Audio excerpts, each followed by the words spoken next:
강북도 월세 300만 원. 전세가 사라지면 집값은 결국 어떻게 될까? 안녕하세요. 알소장입니다. 요즘 부동산 기사 보면서 저도 한 가지가 눈에 들어왔어요. 예전에는 월세 300만 원이라고 하면 대부분 강남 이야기였잖아요. 그런데 이제는 강북에서도 월세 300만 원이 넘는 계약들이 나오기 시작했습니다. 노원, 성북, 은평, 동대문. 같은 지역에서도 이런 사례가 하나둘씩 늘어나고 있어요. 저는 이걸 보면서 시장이 정말 바뀌고 있구나 하는 생각이 들었습니다. 오늘은 왜 이런 현상이 생기는지, 앞으로 집값은 어디로 갈지 제 생각 한번 이야기해 보겠습니다. 먼저 가장 큰 이유는 월세가 줄어들고 있기 때문입니다. 요즘 주변에 직구하는 분들의 이야기를 들어보면 공통적으로 하는 말이 있습니다. 전세 물건이 너무 없다. 가격도 문제지만 괜찮은 전세 자체를 찾기가 어렵다는 거죠. 입주 물량은 줄었고 기존 세입자들은 계속 계약을 연장합니다. 거기에 전세 사기 이후로는 빌라보다 아파트를 선호하는 분위기가 강해졌습니다. 그러니까 모두가 아파트 전세를 찾는데 시장에 나오는 물건은 점점 줄어드는 거죠. 그러다 보니 자연스럽게 월세 계약이 늘어나고 있습니다. 그런데 저는 집주인들의 생각도 많이 달라졌다고 봐요. 예전에는 전세를 놓으면 목돈을 받을 수 있으니까 그걸 선호했죠. 하지만 지금은 다릅니다.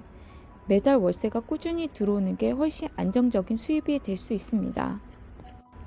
특히 금리가 높은 시기에는 현금 흐름을 선호하는 집주인들이 많아질 수밖에 없어요.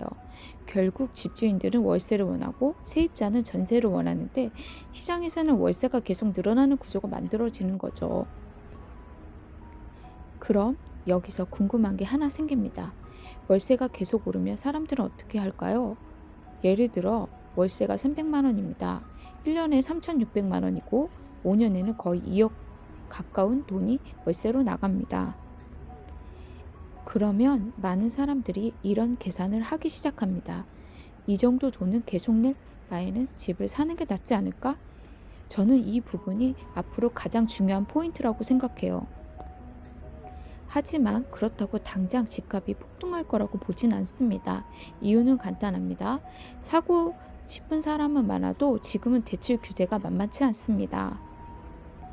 소득도 중요하고 대출 한도도 예전처럼 넉넉하지 않습니다.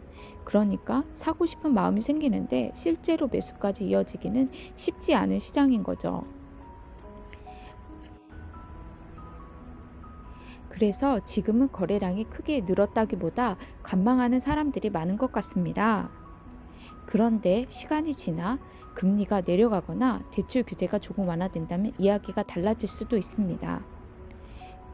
그동안 월세를 내던 사람들이 하나둘 매매 시장으로 돌아올 가능성이 생기는 거죠. 결국 지금의 월세 상승은 단순히 임대료가 오른 문제가 아니라 미래의 매수 수요를 만들어내는 과정일 수도 있다고 생각합니다. 그리고 저는 가장 중요한 건 역시 공급이라고 봅니다. 서울에 새 아파트가 충분히 공급되지 않는다면 전세는 계속 부족할 가능성이 큽니다. 전세가 부족하면 월세가 더 오를 가능성도 있고, 여러분은 어떻게 생각하시나요? 전세는 다시 살아날까요? 아니면 앞으로는 월세가 당연한 시대가 될까요? 댓글로 여러분의 생각도 함께 나눠주셨으면 좋겠습니다. 오늘 영상이 도움되셨다면 좋아요와 구독도 부탁드리겠습니다. 감사합니다.